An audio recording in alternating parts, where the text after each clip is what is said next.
Kabanata 1441. Lumingon si Nicholas. Tumigil siya sa paggalaw at nagtatakang nagtanong, anong sinasabi mo dyan?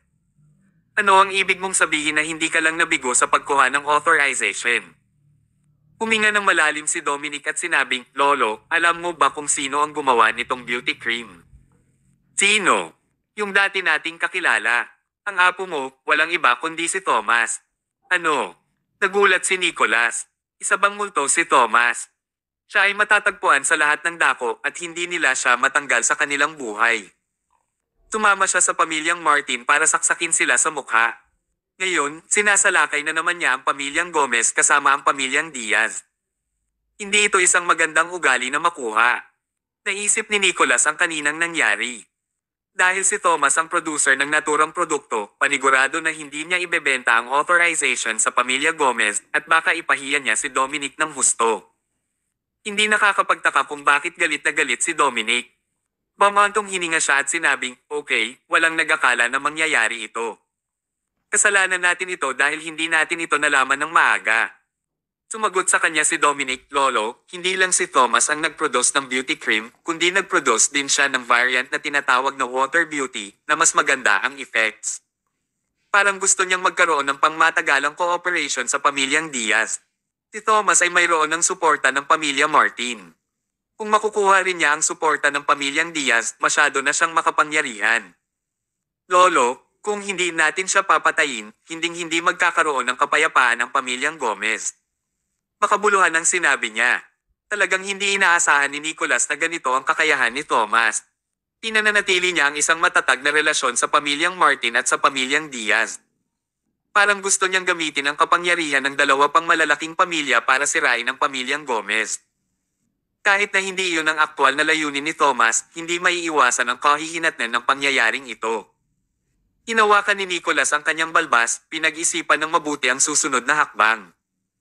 Kasunod nito ay bumulong si Dominic, bukod pa dito, Lolo, nawalan ako $3 billion dahil kay Thomas. Ano? Halos mamatay si Nicholas sa galit. Mabuti kung nabigo siyang bumili ng authorization pero bakit siya nawalan ng $3 billion nang walang dahilan? Nahirapan si Nicholas na tanggapin ang lahat ng ito. Hindi masyadong idinetalye ni Dominic ang pangyayari. Napatas ang kilay ni Nicholas sa narinig niyang kwento. Ano ba? Hindi ka naman walang muwang. Paano ka naging madaling malinlang? Si Thomas ba ang nawalan dito? Disappointed talaga ako sa'yo. Sa puntong ito, walang kwenta na pag-alitan pa siya. Agad na nagsuggest si Dominic, Lolo, bakit hindi natin hanapin si Carrie? Pwede natin siyang bigyan ng $3 billion ayon sa kanyang kahilingan at tingnan kung paano niya patayin si Thomas. Pinaikit ni Nicholas ang kanyang mga mata at sinabing, naloko na tayo ni Thomas ng $3 bilyong. Pwede rin tayong DA ni Carrie ng isa pang $3 billion. Hindi madaling nakuha ang pera na iyon ng pamilyang Gomez. Sige, kausapin mo si Carrie. Pwede nating ipangako sa kanya ang $3 billion pero dapat niyang kunin ang lahat ng bahagi ng Pivot Technology bilang isang mortgage. Kung papatayin niya si Thomas sa loob ng isang linggo, ibabalik ng buo ang $3 billion at shares. Kung mabibigo siyang gawin ito, ang $3 billion at ang mga shares ay kukumpiskahin ng pamilyang Gomez at hindi niya ito pwedeng bawiin. Ang diskarte na ito ay sinadya para itapon ang lahat ng mga panganib kay Carrie. Magtagumpay man siya o hindi, hindi mawawala ng pamilyang Gomez. Ito ay isang magandang plano. Tumango naman sa kanya si Dominic. Sige, gagawin ko ang sinabi mo, Lolo. Sana hindi magsinungaling sa atin si Carrie. Pagkatapos magsalita, tumalikod si Dominic at umalis. Ipinagpatuloy ni Nicholas ang pagpuputol ng mga potted plants. Puno ng hinanakit at pag-aalala ang mga mata niya. Ang mabilis na paglago ni Thomas ay higit na lumampas sa kanyang inaasahan. Ang langgam na inakala niyang madaling maipit at mamatay ay ilang beses na siyang kinagat. Kabanata 1442. Kung magpapatuloy ito, isang araw ay magiging isang malaking buwaya si Thomas at lalamunan siya. Paanong gumuho ang pamilya Gomez na pinaghirapan niyang suportahan dahil sa walang kwentang love affair na iyon? Hindi pwede. Gayunpaman, hindi pa nawala ng pag-asa si Nicholas. Ang pamilyang Gomez ay nagkaroon ng maraming negosyo at hindi sila madaling bumagsak. Sa sandaling iyon, lumapit ang isang katulong sa kanya at sinabi, Master, ayaw na naman kumain ng baliw. Oh, Ibinaba ni Nicholas ang gunting. Ano na naman ang problema? Dalhin mo ako sa kanya. Pagkatapos nito, naglakad siya papunta sa isang maliit na nakatagong kwarto sa lalim ng vilya habang nasa likod ang kanyang mga kamay. Walang ibang laman sa loob maliban sa isang piano sa silid. Inangat niya ang kamay niya at pinindot ang 3 key ng piano. Pagkatapos, ang mga tile sa sahig sa lupa ay naghiwalay at isang nahuhulog na platform ang lumitaw. Tumayo si Nicholas sa stage kasama ang katulong. Matapos pindutin ang pindutan, dahan-dahang bumaba ang platform pagkalipas ng 20 seconds. Dumaan silang dalawa sa isang makipot na daanan sa ilalim ng lupa at nakarating sa isang maluwag at maliwanag na kwarto. Nasa underground ang kwarto, pero patuloy ang daloy ng hangin sa paligid. Napakaganda ng lighting system, kaya hindi nararamdaman ng mga tao na nasasakal sila sa kadiliman. Luxurious rin ang decorations ng buong kwarto. Mayroon itong 8-claw dragon bed sa gitna at talagang napakaganda nito. Sa kama, nakahandusay ang isang lalaking nakaposas ang mga paa. Siya ang baliw na binanggit ng katulong. Napatingin sa kanya si Nicholas. Iniunat niya ang kanyang kamay para kunin ang basket ng pagkain mula sa kanyang katulong at naglalakad, hindi ba't sinabi ko na huwag gagawa ng gulo? Bakit ang tigas ng ulo mo ngayon? Mayabang na nagsalita ang baliw, sinabi mo rin noon na dadalhin mo siya sa akin, pero ginawa mo ba? Umisi si Nicholas at sinabi ko lang na hahayaan kitang makita siya, hindi ko sinabi na dadalhin ko siya dito para makita ka. Bakit? Sa tingin mo makikita mo siya ng harapan sa buong buhay mo. Sumimangot ang baliw at mukhang wala ka talagang plano na ipakita siya sa akin. Itinuro ni Nicholas ang kanyang daliri sa bagong kabit na TV sa dingding at huwag kang mag-alala. Nakikita mo ba ang TV na iyon? Ito ay isang display screen na konektado sa isang pinhole camera. Buksan mo lang ang TV at makikita mo kung ano ang kinukuha ng camera. Basta ipapakita ko siya sa loob ng camera range, makikita mo siya, di ba? Natuwa agad ang baliw nang marinig ito. Talaga. Siyempre, wala akong dahilan para magsinungaling dito. Inilapag ni Nicholas ang basket sa lupa. Ang kailangan mo lang gawin ay ang kumain. Kung hindi mo siya makikita kahit na dumating siya, tama ba? Mabilis na tumakbo palabas ng kama ang baliw. Pinuksan niya ang basket at kumain gamit ang kanyang mga kamay. Nagsalita siya habang kumakain, okay sige. Kakain ako. Buksan mo ang TV para makita ko siya. Tinitik ni Nicholas ang kanyang mga daliri at agad na naglakad ang katulong upang buksan ang TV. Matapos itong buksan, ipinakita nito ang isang maliit na study room kung saan karaniwang nagbabasa at nagsusulat si Nicholas. Nasaan na siya? Tanong ng baliw. Huwag kang mag-alala. Tatawagan ko siya na makipagkita sa akin sa study room para makita mo siya ng maigi. Tandaan, hindi ka pwedeng mamatay. Hindi mo na siya makikita kapag namatay ka. Pagkatapos magsalita, tumalikod si Nicholas at umalis. Matapos umalis sa daanan at bumalik sa maliit na kwarto, kinuha ni Nicholas ang kanyang cellphone at tinawagan si Dominic. Lolo, Dominic, may naalala ako. Pumunta ka sa study room ko. Mayroon akong sasabihin sa'yo. Okay, pupunta na ako. Kabanata 1443. Makalipas ang isang oras, nang lumabas si Dominic sa study room ni Nicholas, naiwan siyang awkward. Tinabi ng kanyang lolo na meron siyang sasabihin sa kanya. Pero binigyan niya siya ng isang pakete ng dahon ng tsaa at sinabihan siyang bumalik upang gumawa ng tsaa na maiinom upang pigilan ang kanyang galit. Kailan pa naging maalalahanin ang kanyang lolo? At saka, kailangan pa bang tawagan siya para pumunta sa maliit na bagay na ito? Maaari niyang kunin ito anumang oras kapag dumating siya o maaari pa nga niyang hilingin sa isang katulong na ipadala ito sa kanyang tahanan. Ang ganoong pag-uugali ay talagang nagpagulo sa kanya ng kaunti. Pero kung tutuusin, hindi naman ito big deal. Hindi ito pinag-isipan ni Dominic ng matagal. Pagkatapos niyang itago ang mga dahon ng tsaa, sumugod siya sa Pivot Technology at nakipagkita kay Kerry, ang chairman ng Pivot Technology. Si Kerry ay medyo kalmado kamakailan at siya ay nagpapanatili ng mababang profile. Iisipin ng mga taong hindi nakakaalam na nasubdo na talaga siya ni Thomas kaya nanatili siyang low profile. Sa katunayan, naghihintay siya ng tamang panahon. Sa wakas, dumating na ang oras. Nang sabihin ni Dominic na kailangan niyang gamitin ang mga bahagi ng Pivot Technology upang pigilan ang $3 bilyong na kapital. Tinangayunan ito ni Kerry nang walang anumang pag-aalinlangan. Tila wala siyang dahilan para maniwala na hindi siya matatalo. Laking gulat din ni Dominic. Bago umalis, sinabi niya, Carrie, sana hindi mo ako bigwan. Napakarami na tayong natalo kay Thomas at ayaw ko sa pakiramdam ng pagkatalo. Isang kakaibang ngiti ang isinagot ni Carrie sa kanya. Matapos paalisin si Dominic, pumasok si Laura, ang deputy director, sa opisina at sinabing, nangako ka kay Dominic ng ganito lang. Isinara ni Carrie ang pinto. Oo. Gusto ng pamilyang Gomez na gamitin ang mga bahagi ng Pivot Technology bilang isang mortgage bago sila handang magbigay sa atin ng 3 bilyong dolyar. Haha, wala silang tiwala sa atin. E ano ngayon? Sinabi ni Carrie, ang layunin natin ay patayin si Thomas. Ano ang mahalaga kung makukuha natin ang tiwala ng pamilya Gomez o hindi? Pagkatapos dumating ang 3 bilyong dolyar, maisasagawa ko na ang plano. Ang tagal kong nananahimik. Natatakot akong nakalimutan na ako ni Thomas. Sa sandaling iyon, bahagyang nagbago ang ekspresyon ni Laura. Mula noong huling beses na nakita niya ang ulat ng pagkamatay ni Master Centipede mula kay Thomas, alam niyang hindi si Thomas ang mamamatay tao na pumatay sa kanyang kinakapatid na ama. Ang tunay na pumatay ay ibang tao.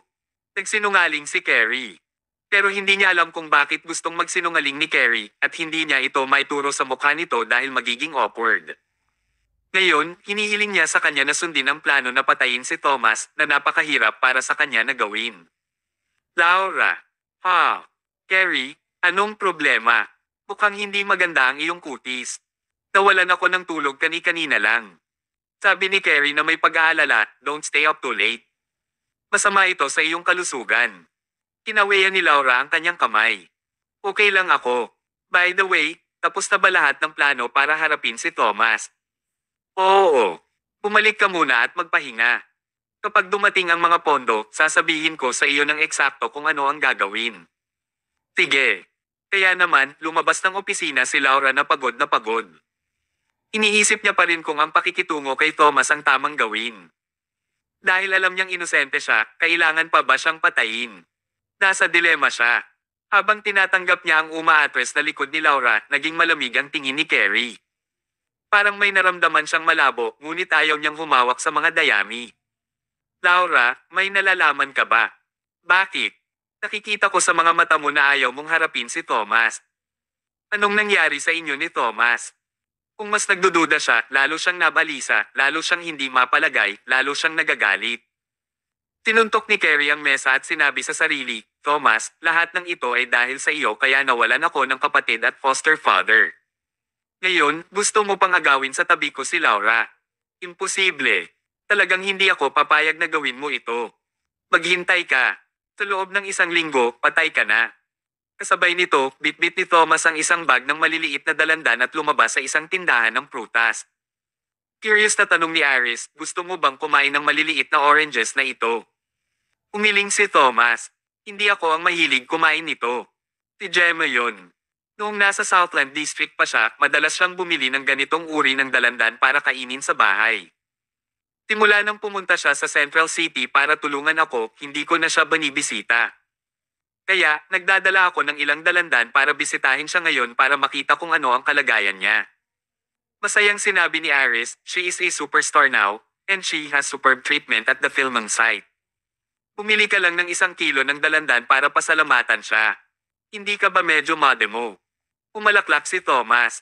Ito ang pag-iisip na mahalaga. Tara na, ipadala mo ako. Kabanata 1444. Sige. Inihatid ni Iris si Thomas sa lugar ng paggawa ng pelikula. Mag-isang lumabas si Thomas sa sasakyan at pumasok na may dalang isang bag ng mga dalandan. Dumating siya hanggang sa rest area ng mga aktor. Tinabi sa kanya ng on-site director na kasalukuyang nasa filming site si Gemma. Tinatayang aabot ng mahigit kalahating oras bago siya makapagpahinga kaya naman hiniling niya kay Thomas na maghintay sandali. Hindi ito pinansin ni Thomas. Inilipat niya ang isang upuan at umupo, matigang naghihintay. Casual siyang nanood. Ang buong eksena ay napakahigpit at regulated at ang mga aktor at mga tauhan ay masigasig na nagtatrabaho. I guess this is the reason why the Voice Factors program is doing well. Hindi nagtagal pagkaupo niya, narinig niyang sumigaw ang isang babae galing sa isang recreational vehicle sa di kalayuan. Anong mali? Bago tumayo si Thomas, nakita niya ang isang staff na tinutulak palabas ng recreational vehicle ang isang lalaking may dilaw na buhok. Matigas na sinabi ng staff, ito ang dressing room para sa mga babae. Paano ka nalang tumakbo papasok? Hindi mo ba nakita ang karatula sa tabi ng kotse? Haha, paanong hindi niya nakita? Tumakbo siya papasok dahil nakita niya ito. Ngumisi ang may dilaw na buhok at sinabing, tinitingnan ko lang. Parang hindi siya masasaktan. Walang dahilan para magalit. Tsaka kilala mo ba kung sino ako? How dare you na sumigaw sa akin? Napatingin ang staff sa lalaking may dilaw na buhok. Galit siya, ngunit wala na siyang lakas ng loob na magsalita pa. Na-curious si Thomas at tinanong ang on-site director na katabi niya. Sino ang lalaking may dilaw na buhok? Napabuntong hininga ang on-site director. Siya si Dexter Heath, ang bunsong anak ng may-ari ng Heath Corporation. Habang ang kanyang ama ay namuhunan ng pera sa Boys Factors, sumali siya sa crew sa pamamagitan ng koneksyon. Sumali siya bilang isang modelo at sexual na inaatake ang mga babae. Heath Corporation. Walang impresyon si Thomas. Pagkatapos ng lahat, sina Samantha at Rosie ang namamahala sa advertising. Gayunpaman, kahit na ang malalaking pangalan ng mga advertiser ay hindi magagawa ang anumang gusto nila, tama ba? Nagreklamo ang on-site director at sinabing, napakagulo ngayon ng entertainment industry sa Central City. Ang mga namumuhunan ay gagawin ang anumang gusto nila. Sa maraming pagkakataon, may mga hindi sinasabing panuntunan para sa mga artista. Kung tumanggi sila, wala silang trabaho at maaaring hadlangan sa industriya. Ang Heath Corporation ay itinuturing ding isang advertiser sa Central City. Umaasa si Dexter sa kayamanan at kapangyarihan ng kanyang pamilya upang gawin ang lahat ng gusto niya sa buong araw at guluhin ang orihinal na magkakasuwato na crew. Tanong ni Thomas, alam ba ni Samantha at Rosie? Umiling ang on-site director. Lahat ay natatakot kay Dexter at huwag maglakas loob na magsalita ng walang kaparerekon. Kahit na pag-usapan nila ito, hihinto ito pagkatapos ng ilang kalat-kalat na komento. Wala pang nang-ahas na magreklamo kina Mrs. Martin at Miss Clark. Bukod dito, karamihan sa mga tao ay hindi man lang sila makikilala. Tumango si Thomas. Mabuti kung hindi niya nakita ang ganitong uri ng bagay, pero kailangan niyang harapin ito dahil nakita niya ito. At saka, maraming artista sa Voice Factors ang nagmula sa Scott's Remembrance Cultural Arts Entertainment. Paanong hindi na lang pinansin ng amo kung binubuli ang mga artista ng kanyang kumpanya? Nung nag-uusap na sila, gusto pang pumasok ni Dexter. Mabilis siyang pinigilan ng mga tauhan, pero hindi siya naglakas loob na gumamit ng labis na puwersa sa takot na masugitan si Dexter. Kung nangyari iyon, hindi niya kakayanin ang mga kahihinatnan. Nag-aalala si Dexter. Tinipa niya ang tiyan ng tauhan at sinipa siya sa isang tabi. Pagkatapos, sumakay siya sa recreational vehicle. Natakot at naghiyawan ang mga babaeng nasa kalagitnaan pa ng pagpapalit ng damit. Ang bawat isa sa kanila ay humawak lamang ng mga damit at isinuot, hindi alintana kung sila ay may suot na sariling damit. Pinunasan ni Dexter ang bibig niya. Umiti siya at sinabing, oh my, you girls don't have to wear it anymore. Ano ang silbi ng pagsusuot nito? Guwapa kayong lahat. Balita ko puro maganda din ang mga babae sa South. Parang totoo ito. Pagod na ako sa lahat ng babae sa Central City. Ito ang unang pagkakataon na nakakita ako ng mga magagandang babae. Baka hindi nyo alam kung sino ako, kaya sasabihin ko sa inyo. Ako ang young master ng Heath Corporation. Ang Boys Factors ay ganap. Namuhunan ng aking ama. Alam ninyong lahat ang unspoken rules ng entertainment industry. Sinong gustong sumikat? Halika. Maglakad ng 2 hakbang pasulong. Manatili sa akin sa loob ng ilang araw at ipinapangako ko na sa mga susunod na araw, ang oras ng iyong screen sa Boys Factors ay tataas ng husto. Ano sa inyong palagay? Natakot ang mga babae at lahat sila ay nagtago sa loob. Lahat sila ay mga artistang C-list na sinanay ng Scott's Remembrance Cultural Arts Entertainment. Sila ay orihinal na susundan si Gemma at iba pang malalaking bituin upang makakuha ng karanasan. Sinong mag-aakala na mangyayari ang ganitong karimari-marim na bagay? Ang mga batang babae ay umiiyak at ang mga tauhan ay maaari lamang tumabi ng balisa. Ang karaniwang gawain ng industriya ng entertainment sa Central City ay ganito. Kahit na ang mga hamak na artistang tulad nila ay nagalit sa kawalan ng katarungan, wala silang mababago. Kumunat ang noo ni Dexter at sinabing, bakit kayo umiiyak? Magandang pagkakataon ito para sumikat ka. Maraming babaeng celebrity sa Central City ang nagkakagusto sa akin pero hindi ko sila binibigyan ng pagkakataon. Ikaw ay walang utang na loob. Dumura siya. Mga low-end goods talaga kayo, sobrang boring. Pulong ni Dexter sa sarili, mas maganda si Gemma. Siya ay maganda at marangal, at siya ay matalino rin. Maghintay lang kayo. Ipapalipis ko ang gabi ni Gemma sa akin. Pero bago ko matikman si Gemma, kailangan ko kayong maging appetizer. Let me have a taste of the girls from Southland City. Malaswang sinabi niya dahil tumanggi kayong gumawa ng inisyatiba na sumulong, hayaan mo akong pumili. Si Dexter ay kumilos na parang isang hari at pumunta listahan ng mga tauhan. Sabi niya, hayaan akong tingnan kung anong pangalan ang maganda. Matapos suriin ito, sa wakas ay ngumiti siya at sinabing, Orquídea. Hindi masama ang pangalang ito. Sino ito? Tayo.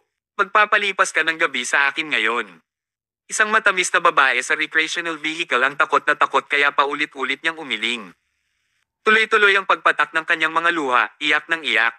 Hindi. Ayokong sumama sayo. Mabangis na sabi ni Dexter, sa tingin ko nagkakamali ka. Hindi kita hinihiling na sumama sa akin, pero inuutusan kita. Ikaw ba ay sasama sa akin ng mag-isa, o dapat ko bang hayaan ang aking mga tauhan na itali ka at dalhin ka? Pumili para sa iyong sarili. Kabanata 1445. Takot na takot ang babaeng may stage name na Orquídea kaya pumulupot siya sa sulok, niyakap ang sarili. Paulit-ulit siyang umiling at tumanggi siyang umalis kasama si Dexter kahit anong mangyari. Kararating lang niya sa Central City at hindi pa niya naranasan ang ganoong sitwasyon. Takot na takot siya. Nang makitang hindi pa dumarating si Orquídea, medyo nagalit si Dexter. He said fiercely, bibilang ako hanggang 3. Kung hindi ka dumating mag-isa para hawakan ang kamay ko at umuwi kasama ko, huwag mo akong sisihin sa pagiging bastos. Huwag maging walang utang na loob. Sino ka sa tingin mo? 1, 2. Nang sisiga na sana siya ng salitang 3, isang malakas na kamay ang humawak sa kanyang kwelyo mula sa likod at hinaila siya palabas ng sabay-sabay. Parang agila na nanghuhuli ng sisiw. Madaling binuhat si Dexter at itinapon sa lupa. Anong nangyari? Sinong gumawa nito? Inangat ni Dexter ang ulo at agad na nakita si Thomas. Medyo nalilito siya dahil hindi pa niya nakita si Thomas sa site. Nang ibaba niya ang kanyang ulo, hindi niya maiwasang matawa nang makita niya ang mga dalandan sa kamay ni Thomas. Tumayo siya at pinunasan ng alikabok. Then, he said disdainfully, "You're a new crew member, right? Gusto mo bang maging mabuting tao at iligtas siya?" Tinuro ni Dexter si Thomas. Bago mo gawin ang anumang bagay, bakit hindi mo gamitin ang iyong utak? Mayroong daan-daang tao sa site ngunit wala pang pumasok. Bakit ka pupunta at gawin ito ng iyong negosyo? Alam mo ba kung sino ako? Narinig mo na ba ang Heath Corporation sa Central City? Ako ang young master ng Heath Corporation. Ang pinakamalaking mamumuhunan sa Boys Factors ay ang aking ama. How dare you na nakikialam sa negosyo ko? Naniniwala ka ba na kaya kitang mawala sa isang pag-iisip? Habang nakikipag-usap, naglakad siya patungo kay Thomas, handang itulak si Thomas palayo at patuloy na asarin ang mga hindi kilalang artista sa sasakyang panlibangan. Ngunit iba si Thomas sa iba. Nang iniabot ni Dexter ang kanyang kamay, hinawakan ni Thomas ang kanyang palso at pinaikot iyon. Si Dexter ay isang walang kabuluhan at siya ay walang kapangyarihan. Kahit isang ordinaryong tao ay kayang talunin siya, lalo pa si Thomas. Inikat ni Thomas ang kanyang katawan at napasigaw siya sa sakit. Masakit, masakit, pakawalan mo ako. Ngayon si Thomas na lang ang dahan-dahang nagsabi, ang mga basurang tulad mo ay hindi karapat-dapat na lumitaw sa ganitong lugar. Mawala at huwag nang babalik. Kapag nakita ulit kita sa site, puputulan ko ang 2 kamay mo. Natakot si Dexter. Wala pang nakakausap sa kanya sa ganitong tono, lalo na pagkatapos niyang sabihin ang kanyang pagkakakilanlan. Sino ka? Alam mo ba ang halaga ng pagkakasala sa Heath Corporation? Sa sandaling ito, isang grupo ng mga tao ang nagsidatingan. Si Gemma at iba pa ang katatapos lang mag-film ng isang session. Nang makitang may nangyayari rito, lumapit si Gemma at ang iba pa para tingnan. Ginoong Mayo. Natigilan si Gemma. Hindi niya inaasahan na magkakaroon ng conflict si Thomas kay Dexter. Ngunit pagkatapos ng pag-iisip tungkol dito, ito ay tila normal. Sa mga kilos ni Dexter, tiyak na tuturuan siya ni Thomas ng leksyon. Sa sandaling narinig ni Dexter ang mga katagang, Mr. Mayo, agad niyang natauhan.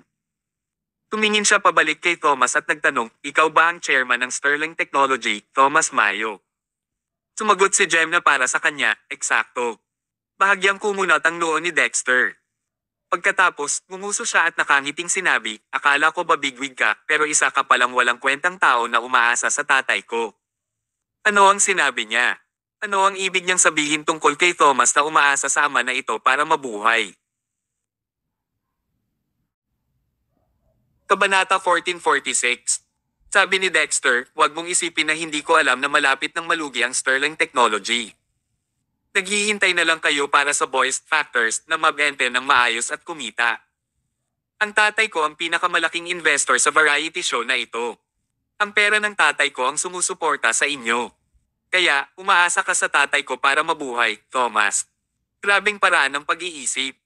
Gayunpaman, karamihan sa mga kumpanya ng entertainment sa Central City ay ganito sa kasalukuyan. Ang mga mamumuhunan ay lahat. Kahit anong gawin nila, hindi nila sila masasaktan. Patuloy na sinabi ni Dexter, kaya, Thomas, kung nasaktan mo ako, ang tatay ko ay titigil sa pamumuhunan sa voice factors. Iniisip ko kung paano kakikita at ililigtas ang iyong kumpanya. Kung nakuha mo, hayaan mo akong umalis at humingi ng tawad sa akin. Dapat mo rin akong padalhan ng ilan pang mga dilag mula sa Southland District. Baka hindi ako magreklamo sa tatay ko kung maganda ang mood ko. Naiintindihan mo ba? Ang ganitong uri ng tao ay kailangang turuan ng leksyon. Bahagyang napabuntong hininga si Thomas at sinabing, ang isang tulad mo ay hinding-hindi matututo ng tinatawag na palat kahit nabigyan ka ng walang hanggan, okay, papalitan ko ang tatay mo ngayon at tuturuan kita kung paano maging mabuting tao. Pagkatapos magsalita ni Thomas, pinahihit niyang muli ang kanyang palso at ipinagpatuloy ang pag-ikot ng buong braso ni Dexter sa kabilang direksyon. Basag! Basag! Basag! Nang marinig ang malulutong na tunog ng mga buto, na-dislocate ang buong braso ni Dexter. Napasigaw si Dexter. Halos mawala na siya ng malay sa sakit. Nang bumitaw si Thomas, diretsong napahiga si Dexter sa lupa ng malakas. Thomas, ikaw, mapahamak ka. Hihilingin ko sa aking ama na huminto sa pamumuhunan. Hindi lamang siya titigil sa pamumuhunan, ngunit kailangan mo ring bayaran ang aking braso sa iyong buhay. Malamig na sabi ni Thomas, ang pananakit sa isang braso mo ay parusa sa mga masasamang gawa na ginawa mo noon. Kung hindi mo pag-isipan ang iyong sarili, magbabayad ka ng mas malaki at mas masakit na presyo. Tinitik niya ang kanyang mga daliri at agad na tumakbo ang isang crew. Sinabi ni Thomas, alisin siya sa listahan ng mga voluntaryo ng crew at pauwiin siya mamaya. Hayaan mong disiplinahin siya ng kanyang ama. Mapapalaya lang siya kapag natapos na ang disiplina. Nagkasala ang staff, Mr. Mayo, papauwiin mo talaga siya ng ganito. Oo. Ginoong Mayo, ang kanyang ama ay si Terrell Heath, ang boss ng Heath Corporation. Kung nakita ni Mr. Heath na nasugatan ang braso ng kanyang anak, pwedeng magkaroon ito ng masamang impluensya. Mayabang na sinabi ni Thomas, kung maglakas loob si Terrell na gumawa ng gulo, aalisin ko rin siya. Ang kanyang mga salita ay nangingibabaw. Walang ibang masabi ang staff. Kumuha siya ng ilang tao at pinabalik si Dexter ayon sa utos ni Thomas. Matapos siyang pabulaykin, alam nilang may bagyong babalik. Lumapit si Gemma at sinabing, Dexter has always been throwing his weight all over the site. Masyado na siyang pinagtitiisan ng lahat. Ginoong Mayo, tinulungan mo kaming ilabas ang aming galit. Bagamat na ilalabas ang ating galit, ang mga kahihinatnan ay mahirap hawakan. Talagang natatakot ako na ang Heath Corporation ay huminto sa pamumuhunan sa programa. Mahinahong sinabi ni Thomas, lagi namang may solusyon sa bawat problema. Talagang hindi ko hahayaang gawin ng ganoong tao ang anumang gusto niya. Mabuti kung huminto sila sa pamumuhunan. Isa lang itong kumpanya, kaya hindi ito magdudulot ng maraming gulo. With that said, inabot ni Thomas ang dalandan kay Gemma. Pinili ko ito para sa iyo. Tikman mo ito at tingnan kung gusto mo o hindi. Sobrang natouch si Gemma nang makita niya ito. Muli, naramdaman niya ang init at ginhawang kumakalat sa kanyang puso tulad noong una niyang nakilala si Thomas. Inabot niya ang orange at binalatan ito. Pagkatapos, inilagay niya ito sa kanyang bibig. Ang sweet naman. Si Gemma ay sumilay sa tuwa. Kaya lang, ang saya ngayon ay pansamantala lamang at isang mas malaking bagyo ang paparating. Kabanata 1447. Si Terrell, ang presidente ng Heath Corporation, ay umiinom ng kape at nakikinig ng musika sa kanyang opisina, iniisip kung sinong babae ang dapat niyang makasama sa gabi. Biglang may kumatok sa pinto. Pasok ka. Pumukas ang pinto at pumasok ang dalawa niyang tauhan kasama si Dexter. Nakita niya ang braso ni Dexter na nakatali ng benda na para bang nagamot ito kaagad. Anong problema? Paano ito nangyari? Pinakamamahal ni Terrell ang kanyang bunsong anak. Nalungkot siya nang makitang nasaktan si Dexter. Umiyak si Dexter at sinabing, "Tay, nabuli ako." "Sinong nang bubuli sa'yo? Sabihin mo sa akin, ipaghihiganti kita." Si Thomas mula sa Sterling Technology. Siya ba? Natarante si Terrell. Si Thomas at siya ay pwedeng ituring bilang mga kasosyo sa negosyo. Sa pagkakakilanlan ni Thomas, kailangan bang gumamit ng gayong puwersa kay Dexter? Ano ba talaga ang nangyari? Sabihin mo sa akin ng detalyado. Sa makatuwid, pinilipit ni Dexter ang katotohanan at sinabi kay Terrell na inilalarawan si Thomas bilang isang mabangis at dominanteng bastard hanggat maaari. Natural, si Terrell ay may kinikilingan kay Dexter. Gaya ng inaasahan, ang mga mata ni Terrell ay namumula pagkatapos makinig at siya ay humakbang ng galit. Inalo niya si Dexter. Talagang may napakayabang at mapang-uyam na haltak sa mundo.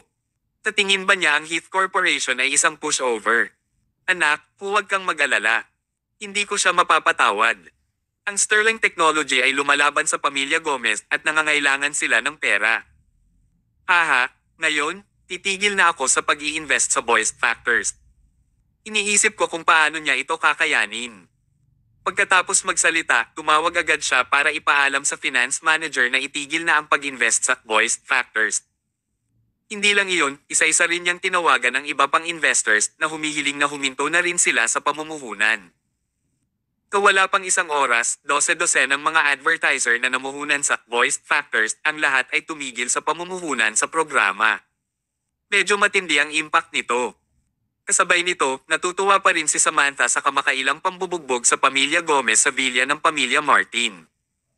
Iniisip niya na sa palabas na Voice Factors, posibleng ganap na sakupin ang market ng variety show.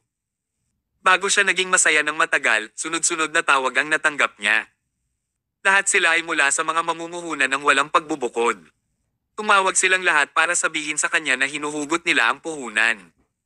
Bakit? Hindi mawari ni Samantha.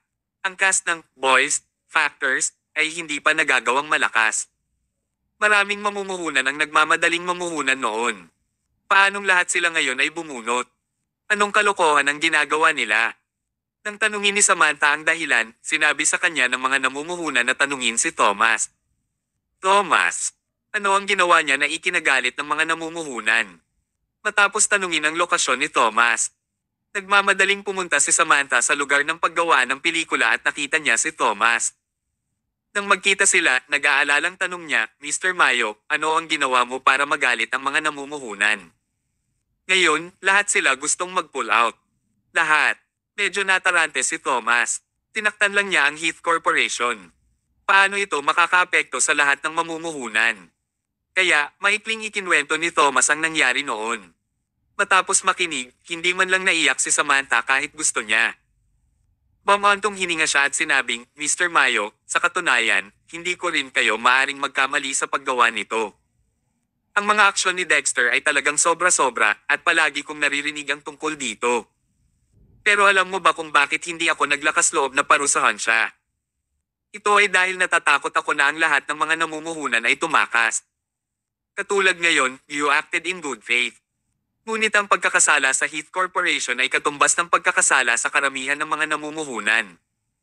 Ang mga bagay ay mahirap hawakan ngayon. Tanong ni Thomas, ang isang programa tulad ng Voice Factors ay dapat magkaroon ng maraming mamumuhunan na nagmamadaling mamuhunan dito. Ito ay ang pagkawala ng Heath Corporation upang mag-pull out. Pero bakit nag-pull out din ng ibang investors noong nag-pull out ang Heath Corporation? Say, bumantong hininga ulit si Samantha. Ginoong Mayo, kagagaling mo lang sa Central City, kaya maraming bagay ang hindi mo naiintindihan. Kalimutan mo na. Tatawagan ko si Terrell at tingnan kung may iligtas ang sitwasyon. Pagkatapos, tinawagan ni Samantha si Terrell. Matapos ang mahigit 10 beses na sunod-sunod na tawag, sa wakas ay sinagot na ang tawag. Hello, Mrs. Martin. Paano kita matutulungan? Masyado akong abala ngayon, kaya wala akong oras makipag-chat sa iyo. Halatang alam niya kung ano ang pinagkakaabalahan ni Samantha kaya sinasadya niya iyon. Magalang na sabi ni Samantha, Mr. Heath, bakit bigla kang huminto sa pamumuhunan sa programa? Dapat kang maging maingat sa isang malaking desisyon. Ang mapang-asar na boses ni Terrell ay nanggaling sa kabilang dulo ng telepono. Nabali ang isang braso ng anak ko. Hindi pa tapos para gawin ko itong munting paghihiganti, tama ba?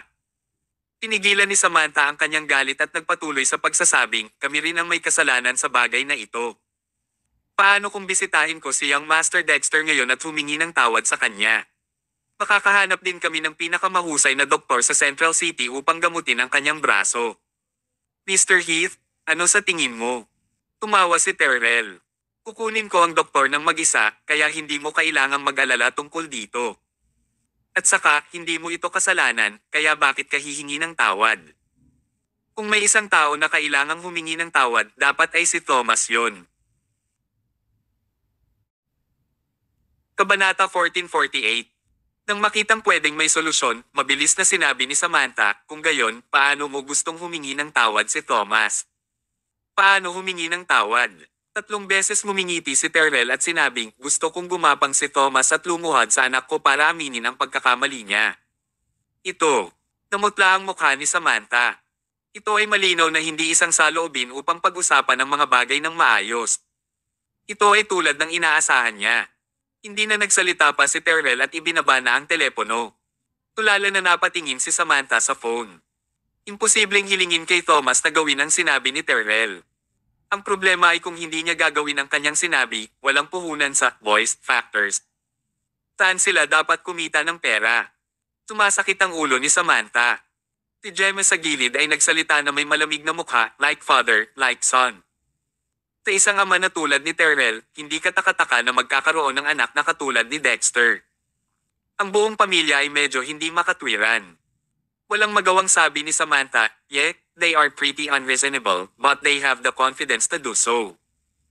Malapit nang makakuha ng magagandang resulta ang voice factors at tinalo pa nito ang extreme combat. Tayang naman kung masisira dahil sa maliit na bagay. Hindi napigilan ni Thomas na magtanong, matagal ko nang gustong itanong ito. Bakit nag-pull out din yung ibang investors nung nag-pull out yung Heath Corporation? Ito ang pangunahing problema. Kung nag-pull out lang ang Heath Corporation, hindi naman ito big deal. Marami pa ring namumuhunan. Ngunit bakit sinundan ng ibang mamumuhunan ang Heath Corporation? Kawakas, sinabi ni Samantha ang totoo. Ginoong Mayo, hindi mo alam kung gaano kakomplikado ang sitwasyon sa Central City. Kumbaga, ang Central City ay nahahati sa 3 malalaking pamilya. Ngunit sa totoo lang, mayroong lahat ng uri ng mga tao at mayroong hindi mabilang na mga puwersa. Ang Heath Corporation ay isang pag-iral na tila walang anumang banta sa ibabaw, ngunit sa katunayan, ito ay isang banta. Tanong ni Thomas, paano magiging banta ang isang ordinaryong kumpanya? Sabi ni Samantha, ito ay dahil kinokontrol daw ng Heath Corporation ang Cordelite. Cordelite? Nagkatinginan sina Thomas at Gemma, medyo nakakatawa. Ito ba ay isang fantasy book? Maging ang Cordelite ay binanggit. Gayunpaman, hindi matawa si Samantha. Ipinaliwanag niya, ito ay isang mapagpanggap na pangalan, ngunit ito ay isang nakakatakot na pag-iral. Ang Cordelite ay isang assassination organization. Walang nakakaalam kung gaano karaming tao ang nasa organisasyon o kung saan umiiral ang organisasyon.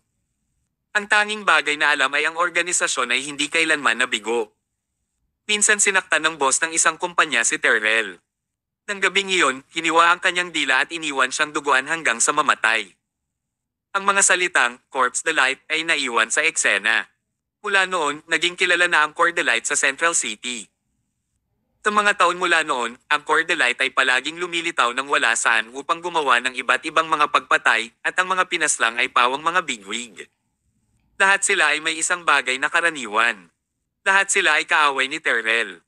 Medyo natakot si Gemma pagkarinig nun. Tinanong niya, hindi ba nag-imbestiga ang pulis? Siyempre. Nag-imbestiga ang pulisya, sabi ni Samantha, simula noong unang kaso, ang pulisya ay nag-imbestiga ng maigi at nagsagawa din ng malapit na pagsubaybay sa Cordelite, ngunit walang nakita. Sinabi ng lahat na ang Cordelite ay isang assassination organization na kinokontrol ni Terrell, ngunit ito ay palaging alingaw-ngaw at walang ebidensya. Kung hindi, inaresto ng pulis si Terrell at dinala siya sa hustisya. Nang marinig ito, halos naunawaan ni Thomas kung bakit gustong mag-pull out ng ibang mga mamumuhunan. Ito ay dahil gusto nilang mabuhay. Nilinaw ni Terrell na hindi siya mamumuhunan sa boys factors at itinuro na si Thomas ay kanyang kaaway. Isipin mo na lang, maglalakas loob pa bang mag-invest ang ibang investors? Kung nagpatuloy sila sa pamumuhunan, hindi ba ito laban kay Terrell? So, papatayin kaya sila ng Cordelite. Walang makakapagsabi nito para sigurado. Kaya, si Terrell ay isang nakakatakot na pag-iral sa Central City at hindi nila siya dapat saktan. Ito rin ang dahilan kung bakit matagal nang ginagawa ni Dexter ang lahat ng gusto niya, ngunit walang naglakas loob na pigilan siya. Sinabi ni Thomas, hindi nakakagulat na ang ibang mga namumuhunan ay nag-pull out. Hindi natin sila masisisi. Sino man sa sitwasyong ito ay pipiliin na protektahan ang kanyang sarili. Ang susi sa problema ay nasa Terrell. Kung maaari siyang makitungo, magagawa nating makuha muli ang mga namumuhunan. Awkward na sabi ni Samantha, it's easy to say but too difficult to pull off. Sa napakaraming taon, nag-iimbestiga at nagmomonitor ang pulisya araw at gabi, ngunit hindi pa rin nila maisip ang partikular na sitwasyon ng Cordelite o mahanap ang kahinaan ni Terrell. Gusto mong tanggalin ang Cordelite at arestuhin si Terrell. Haha, nanaginip ka. At saka Mr. Mayo, kailangan kong ipaalala sa iyo na ngayon ay inilista ka na bilang isang kaaway ni Terrell. Batay sa nakaraang karanasan, lahat ng mga kaaway ni Terrell ay papatayin ng Cordelite. So, malaki ang posibilidad na may mata na sa iyo ang Cordelite. Ginoong Mayo, mag-ingat ka. Kapag ang karamihan sa mga tao ay nakatagpo ng ganitong mga bagay, sila ay kinakabahan at matatakot hanggang sa sila ay nasa bingit ng pagkawala ng kanilang isip. Mas maraming tao ang maaaring pumili na tumawag sa pulisya para sa proteksyon. Gayunpaman, tila kakaibang kalmado si Thomas. Mahinahon niyang sabi, kung talagang nakatutok sa akin ang Cordelite, hindi ako ang dapat mag-ingat kundi sila mismo.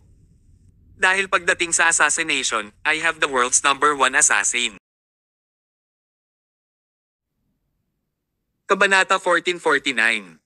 Gabi na, sa hospital ward, nakahiga si Dexter sa hospital bed, kasama ang kanyang ama, si Terrell, na nakaupo sa tabi niya. Personal na pinutol ni Terrell ang mga mansanas para kanyang anak at hiniwa niya ito para pakainin siya. Tapat na ang isang larawan para ipakita kung gaano niya kaspoiled ang bata. Ayoko nang kumain. Hindi masaya si Dexter. Paano mo magagawa nang hindi ka kumakain? Hindi ka kumain ng hapunan. Kung hindi mo ito kakainin ngayon, magugutom ka, sabi ni Terrell. Wala akong ganang kumain, nagngangalit si Dexter at sinabing, hindi ako magiging masaya hanggat hindi pa pinapatay si Thomas. Tumingin siya sa paligid at lumapit sa tenga ni Terrell. Pagkatapos, sinabi niya, Tay, may nagawa ba si Tio Wayne? Walang reaksyon man lang si Terrell na para bang wala siyang narinig. Ilang taon na siyang binabantayan ng mga pulis. Siya ay matalino at hindi madaling magbunyag ng anumang mga pagbabago sa mood, pabayaan magsabi ng anumang bagay tungkol dito. Gayunpaman, sinabi niyang walang pakialam, si Thomas ay kasama sa listahan ng Coway. Nang marinig ito, natuwa si Dexter at sinabing, kaya, wala nang maraming oras si Thomas. Sana kapag nakita ko ang balita bukas ng umaga, ang unang bagay ay ang pagkamatay ni Thomas. Mahinahong sinabi ni Terrell, ngayon, maaari ka bang kumain ng may kapayapaan ng isip? Oo. Sabay-sabay na bumuti ang mood ni Dexter. Tuwang-tuwa siya at masarap pang kumain. Alauna noon ng umaga. Ang silid pahingahan ng tanggapan ng tagapangulo ng Sterling Technology ay nasa dilim. Si Thomas ay karaniwang nagpapahinga dito at ngayon ay walang pagbubukod. Pagkatapos ng nakakapagod na araw, nakatulog na siya ng maaga. Walang pinagkaiba. Madilim ang gabi at malakas ang hangin. Ang kurtina ay nabuksan ng hangin. Abnormal ito dahil isinara na ni Thomas ang mga bintana bago matulog kaya bakit bubuksan ng hangin ang mga kurtina? Pahilig ang liwanag ng buwan at ilang figure ang tumalon sa mga bintana na kahit papaano ay bumukas. Ito ang 12 palapag na ilang 10 metro ang taas. Gayunpaman, ang mga taong ito ay may kakayahang umakyat mula sa ibaba at buksan ang mga bintana upang tumalon. Sila ang nakakatakot na Cordelite. Dahil mismo sa kanilang pag-iral kaya maraming tao sa investment circle sa Central City ang natatakot sa Heath Corporation. 1, 2, 3, 4. May kabuuang 4 na tao ang tumakbo sa bintana at pumasok sa lounge. Mabilis silang kumilos, ngunit walang tunog tulad ng 4 na matalinong kuting. Tumakbo sila sa kama ng walang ingay. Napabuntong hininga ang 4 at tumingin sa kama sa liwanag ng buwan. Pagkatapos, silang 4 ay naglabas ng matingkad na punyal. Buhay ni Thomas ang nakataya. Sa sandaling iyon, isang boses ng lalaki ang nagmula sa silid. Hindi mo ba napansin na walang tao sa kama? Bagamat hindi malakas ang tunog, sumabog ito na parang kulog sa madilim at tahimik na madaling araw. Sabay-sabay na nagulat ang 4 na asasin. Nagsaksak muna sila ng ilang beses sa kama at nalaman nilang wala talagang tao. Tapos, sabay silang napatingin sa direksyon ng tunog. Sa ilalim ng liwanag ng buwan, malabo nilang nakita ang isang tao na nakaupo sa sopa na umiinom ng tsaa na may tasa ng tsaa sa isang kamay. Labis na naguguluhan ang 4 na asasin. Wala silang nakitang tao sa sofa nang pumasok sila. Hindi ba nila siya pinansin? Imposible naman. Silang 4 ang nangungunang mamamatay tao at nakakakita sila ng anumang banayad na paggalaw, lalo pa ang isang malaking buhay na tao na nakaupo sa sopa at umiinom ng tsaa doon. Kabanata 1450. Naramdaman nila na napakasarap ng paghinga ng taong ito. Banayad lang. Kung hindi sila tumutok at naramdaman itong mabuti, mananatili sana silang walang kamalay-malay tungkol dito.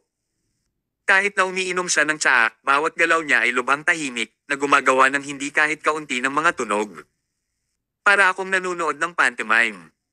Ang 4 sa kanila ay pawang mga nangungunang mamamatay tao. Alam nila kung gaano kahirap na makamit ang antas na ito ng katahimikan. Kahit mag-practice pa sila ng 2 o ilang dekada, hindi nila ito maisakatuparan. Masasabi lamang na ang kakayahan ng taong nasa sa harap nila ay mas mataas kaysa sa kanila.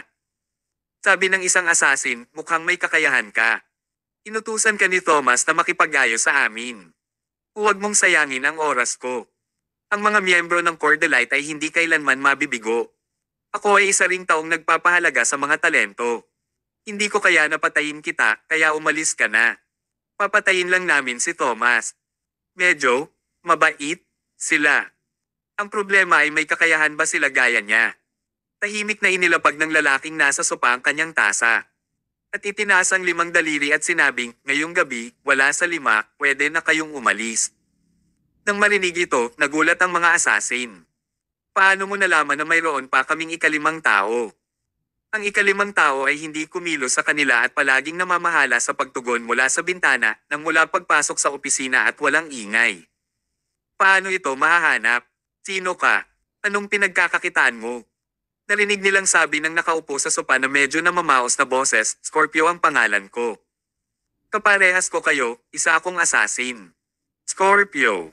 Isang pangalan na hindi pa naririnig. Ngunit ang mga taong ito ay hindi nang ahas na maging pabaya. Iyon ay dahil sa kung paano nakalusot si Scorpio, siya ay siguradong hindi ordinaryong tao. Ngunit gaano man sila kaingat, wala itong silbi. Si Scorpio ay di may kukumpara sa kanila na para silang agila at manok. Sila ay ganap na naiiba. Bago pa sila makapag-react, pinutol ng punyal ang hamstrings ng isa sa mga asasin. Agad siyang humiga sa sahig na may putok, umuungal sa sakit. Ang ibang tao ay nagmamadaling hinarap ito nang makita ito at ang taong nasa bintana ay sumugod na may dalang punyal. 4-1. Ang kalamangan sa mga numero ay hindi nagdala sa kanila ng tagumpay. Pagkaraan ng ilang sandali, naramdaman na nila ang kapangyarihan ng Scorpio. Para siyang multo sa dilim at sa kanya hindi matrace ang mga paggalaw. Pagkatapos ng ilang haplos, pinutol na ni Scorpio ang hamstrings ng 3 pang tao. Sa huli isa na lang ang natira.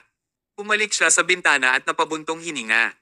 Tapos sinabi niya, ang Cordelite ay hindi isang bagay na maaari mong saktan. Bukod sa amin, maraming eksperto sa Cordelite. Inihimok kitang mag-isip ng mabuti. Dahan-dahang lumapit si Scorpio, Cordelite. Ay pasensya na, pero hindi ko pa ito narinig. Kung lahat sila tulad ninyo, gaano man karami ang tao, mga laruan lang sila, kung madami maganda para maging masaya ako. Talagang sinabi niya na ang mga tao ng Cordelite ay mga laruan. Ang dominanteng saloobin na ito ay isang bagay sa mga namumuhunan. Hindi man lang naisip ng Central City. Pinagmasdan ng assassin si Scorpio na papalapit. Umikot siya sa paligid at gustong tumalon mula sa taas na 10 metro habang tumanggi siyang mahuli ng Scorpio. Gusto mong mamatay? Nakuha mo ba ang pahintulot ko? Naghagis ng kawit si Scorpio. Sa isang click sound, bumulusok ito sa kaliwang balikat ng assassin. Pagkatapos, bigla itong hinayla pabalik ni Scorpio at ang assassin ay tulad ng isang maliit na isda na nahok. Siya ay hinayla ni Scorpio at bumagsak sa sahig ng malakas na may tunog. Wala pang 3 minuto, nagpadala ng 5 nangungunang mamamatay tao ng Cordelite para patayin si Thomas ngunit sila ay natalo. Bumukas ang ilaw. Pinuksan ang pinto sa kaliwat kanan. Pumasok si Thomas at nakangiting sinabi, "Scorpio, hindi mo talaga ako binaygo."